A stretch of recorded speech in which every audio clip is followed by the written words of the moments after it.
Back after a 2-week layoff. How do you feel you guys have retained everything? I think they've done a good job with it. Obviously, you're always knocking some rust off, especially when you go, this is 14 days, so it was definitely some things that'll, I feel like will clean up and get better come Friday. But again, their attitude, their mojo to be out here, and I think, obviously where Coach Beckton has them and his strength staff has them, I felt in a great position, to where we were, where sometimes you're a little nervous coming off that many days off, where their wind will be, where they'll be that way. But it's just, just polishing up some skill stuff. Do you guys as coaches try to do anything specific to ease them back in?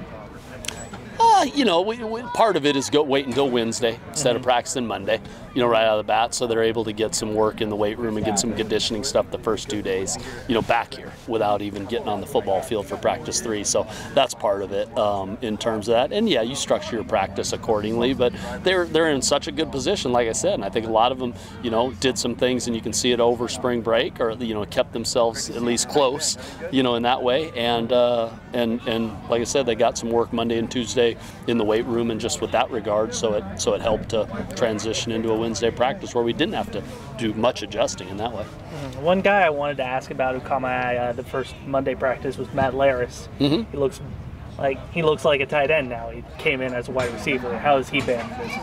He's been working hard. He's been, he's in a position where he's, I think his side of it is he's still on the receiver side of it, in terms of what he's better at.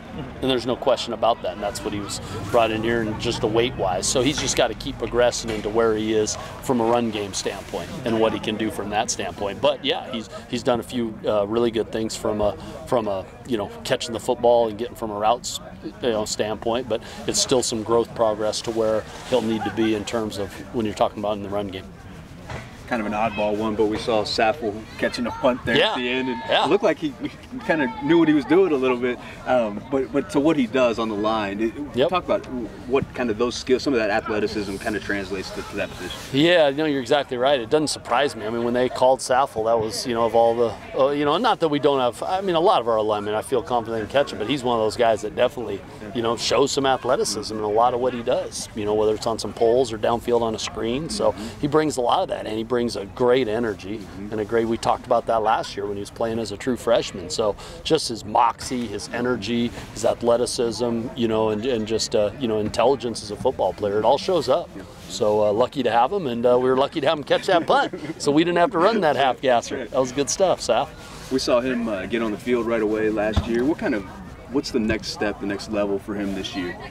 Keep progressing, like I said. I mean, it's one thing to be on the field. It's another thing to start, taking, okay, did I grade out averaging in games last year as a whole, or did I have some games where I grade out good? Can I take that average to good and then take that good to great? So it's just that progression. And it's not just for him, it's for all of us, So the next progression is to keep growing within the position. And there should be that. If there's not, then we're not doing the right things as a whole. Himself, us, everybody, but I believe that will be there because he has that want to in him. He has that want to keep getting better every year. And from that first year to that second year, I anticipate great jumps in just all aspects of his game. I'm talking to Brandon McElwain a little bit.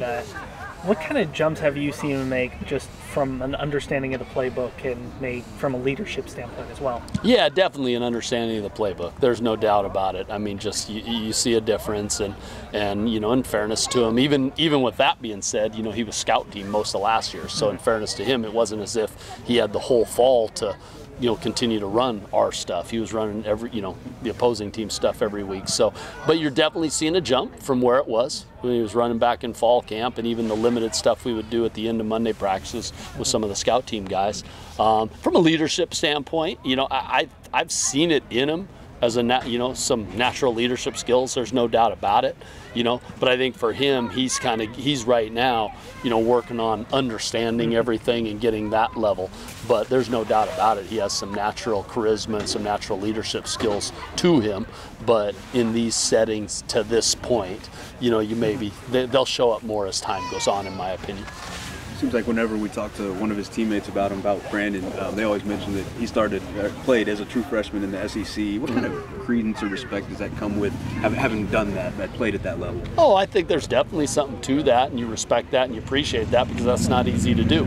you know, and you have to earn that, you know, in terms of that. So of course you have respect for that, but there's also that other side of you that says it makes no difference what any of us have done, whether we started for Cal last year every game or whether we started in the SEC. It's all about, you know, competing on this year's team. You know, your past doesn't always, you know, just automatically, you know, just allow you to, you know, to do things in the future unless you work towards it and go win. So yeah, as much as there's a respect level to knowing that someone has done certain things in the past. You know, we all have to be in the now. You know, we really do. We have to be in the now, and we have to earn tomorrow. You know, whether it's you know, as coaches, as players, whatever it is. Thanks, Coach. All right, thank you.